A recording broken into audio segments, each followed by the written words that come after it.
رستم صاحب گاؤں کے مشہور حکیم تھے جو دوسرے شہر سے تعلیم حاصل کر کے حکمت کے پیشے سے منسلک ہوئے۔ جب وہ شہر سے واپس آئے تو شہر میں ایک بہت بڑا دیسی دواخانہ کھل گیا۔ اس کے اپنے دیہات کے لوگ علاج کے سلسلے میں شہر کا رخ کرتے تھے۔ ایک دفعہ وہ اپنے آبائی گاؤں آیا تو دیکھا، حیران ہوا کہ یہاں لوگ علاج کے سلسلے میں ایک دن کا سفر کر کے شہر جاتے ہیں۔ حکیم کو یہ دیکھ کر بہت افسوس ہوا۔ اس کے بعد حکیم صاحب اپنی بوڑھی ماں کے گھر گئے تاکہ اس کی خیر و دریافت کر سکیں۔ وہ بوڑھی گاؤں کے بچوں کو قرآن مجید پڑھایا کرتی تھی۔ بوڑھی عورت اس کی سگی ماں نہیں تھی۔ حکیم صاحب کو اپنی سگی ماں سے نفرت تھی کیونکہ اس کی ماں بچپن میں اسے چھوڑ کر چلی گئی تھی۔ حکیم کو وہ رات اب تک یاد تھی جب گھر میں شور برپا ہوا، اور اس وقت 7 برس کا تھا جب اس کی ماں رات کے اندھیرے میں ایک سپاہی کے ساتھ بھاگ گئی تھی۔ وہ دل میں سوچتا تھا کہ یہ کیسی ماں ہے جو جگر کے ٹکڑے کو چھوڑ کر چلی گئی اور بعد میں اس کی خبر بھی نہ لی۔ اس کا باپ بیوی کی بے وفائی کی وجہ سے نیم پاگل ہو چکا تھا۔ ماں کے جانے کے بعد اس بوڑھی عورت نے ہی رستم کی پرورش کی تھی اور اسے اپنے بچوں سے کم نہ سمجھا۔ جب وہ گھر کی دہلیز پر پہنچا تو وہاں پر ایک افسوسناک خبر ملی۔ اسے بتایا گیا کہ بوڑھی ماں 6 ماہ پہلے انتقال کر چکی ہے۔ رات کو اس کی طبیعت خراب ہوئی تو گھر والے پریشان تھے کہ گاؤں میں تو کوئی حکیم نہیں۔ آدھی رات کو اسے شہر لایا گیا تو راستے میں ہی اس کا انتقال ہو گیا۔ طبیبوں کے مطابق اگر اس کا بر وقت علاج ہو جاتا تو اسے بچایا جا سکتا تھا۔ یہ خبر حکیم صاحب پر بجلی بن کر گری اور اس نے فیصلہ کیا کہ اب میں شہر کی بجائے گاؤں میں ہی اپنا طبیب خانہ کھولوں گا اور اپنے گاؤں کے لوگوں کی خدمت کروں گا، کیونکہ لوگوں نے حکیم کے اس اقدام کو بہت سراہا اور انہیں اس بات کی خوشی ہوئی کہ اب علاج کے سلسلے میں دور دراز شہر کا سفر نہیں کرنا پڑے گا۔ حکیم کے دوستوں نے اسے اس بات سے روکا کہ گاؤں جانے کی غلطی مت کرنا، یہاں شہر میں تم اچھے خاصے پیسے کما سکتے ہو، جبکہ گاؤں میں لوگ ہنر کے پیسے تک نہیں دیتے ہیں، وہاں تو کنگال ہو جائے گا۔ مگر حکیم صاحب کے دل میں خدمت خلق کا جذبہ موجود تھا۔ اس نے اپنے دوستوں سے کہا کہ کچھ فیصلے نفع یا نقصان کو دیکھ کر نہیں کیے جاتے۔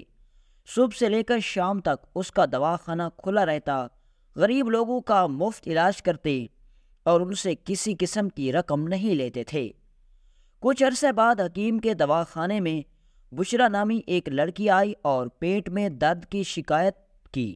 حکیم نے اسے 2 دن کی دوائی دی تو وہ واپس چلے گئی، مگر اگلے دن دوبارہ واپس آ گئی اور کہنے لگی، حکیم صاحب پیٹ کا درد میری جان نکال دے گا۔ حکیم صاحب نے دوبارہ دوائی دی مگر اگلی صبح پھر دواخانے آ گئی۔ حکیم صاحب نے کہا، میں یقین سے کہہ سکتا ہوں کہ تمہارے پیٹ میں بالکل درد نہیں، البتہ تمہارے پیٹ میں کوئی ایسی بات ضرور ہے جو تجھے پریشان کر رہی ہے اور تو بار بار میرے پاس آ رہی ہے، بتاؤ کیا کہنا چاہتی ہو؟ لڑکی نے کہا کہ شادی کے بعد مجھے اس حقیقت کا پتہ چلا کہ میرا شوہر مردانہ کمزوری کا شکار ہے، وہ کبھی باپ نہیں بن سکتا، مگر سب گھر والے مجھے لان تان کرتے ہیں۔ میرا شوہر 500 گھوڑوں کے استبل کا مالک ہے اور باقی جائیداد کا اکیلا وارث ہے، مگر افسوس کہ اس کا کوئی وارث نہیں، مجھے اس کا وارث چاہیے۔ حکیم نے کہا کہ اپنے شوہر کو میرے پاس بھیج دینا، میں کوشش کروں گا کہ اس کا علاج کر سکوں۔ جتنا ممکن ہو سکا لڑکی نے دوسرے دن اپنے شوہر کو حکیم کے پاس بھیجا تو معائنہ کرنے پر اس بات کی تصدیق ہو گئی کہ وہ واقعی کبھی باپ نہیں بن سکتا۔ وہ نوجوان لڑکی تیسری بار حکیم کے پاس آئی تو حکیم نے کہا کہ میں معذرت کرتا ہوں کہ تمہارے شوہر کا علاج ناممکن ہے۔ وہ خوبصورت لڑکی کہنے لگی، اب آپ ہی میری مدد کر سکتے ہیں، وہ باپ نہیں بن سکتا مگر میں تو ماں بن سکتی ہوں۔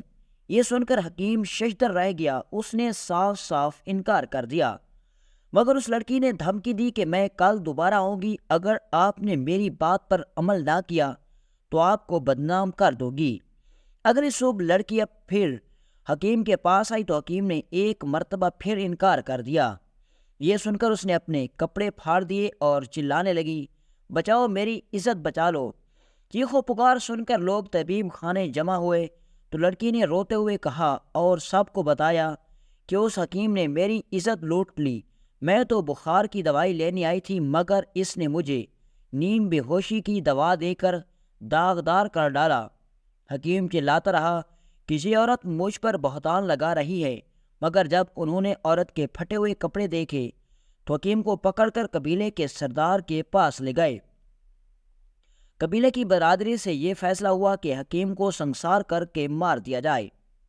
سب گاؤں والے اسے پکڑ کر لے جا رہے تھے کہ سلطان صلاح الدین ایوبی رحمۃ اللہ علیہ اپنے گھوڑے پر سوار ہو کر کہیں جا رہے تھے۔ سلطان عام لباس میں تھا۔ سلطان نے حکیم کو لے جانے کی وجہ پوچھی تو قبیلے کے سردار سے کہا کہ میں یہ ثابت کر سکتا ہوں کہ عورت نے بہتان لگایا ہے، یہ حکیم حقیقی طور پر گنہگار ہے۔ سلطان نے حکیم کو ایک بہتی نہر میں نہانے کو کہا اور اسی نہر میں اپنے گھوڑے کو پانی پلانے لگا۔ گھوڑے نے نہر کا پانی پینا شروع کر دیا۔ سلطان نے چیخ کر کہا، خدا کی قسم یہ حکیم بے گناہ ہے اور عورت نے اس پر بہتان لگایا ہے۔ میرا یہ گھوڑا کبھی بھی نجس پانی نہیں پیتا، اگر حکیم نے بدکاری کی ہوتی تو میرا گھوڑا کبھی بھی یہ پانی نہیں پیتا، لیکن آپ سب کے سامنے میرا گھوڑا پانی پی رہا ہے، لہٰذا اس حکیم نے کوئی برائی نہیں کی۔ اس کے بعد سلطان صلاح الدین ایوبی رحمۃ اللہ علیہ نے اس لڑکی کو اپنی عدالت میں حاضر ہونے کا حکم دیا اور اس کے بعد سلطان صلاح الدین ایوبی رحمۃ اللہ علیہ نے ایک عام اور شریف انسان پر بہتان لگانے کے جرم میں 2 سال کی سزا سنا دی، اور اسی طرح سلطان صلاح الدین ایوبی رحمۃ اللہ علیہ نے اپنی عقل مندی سے اس حکیم کو انصاف دلایا۔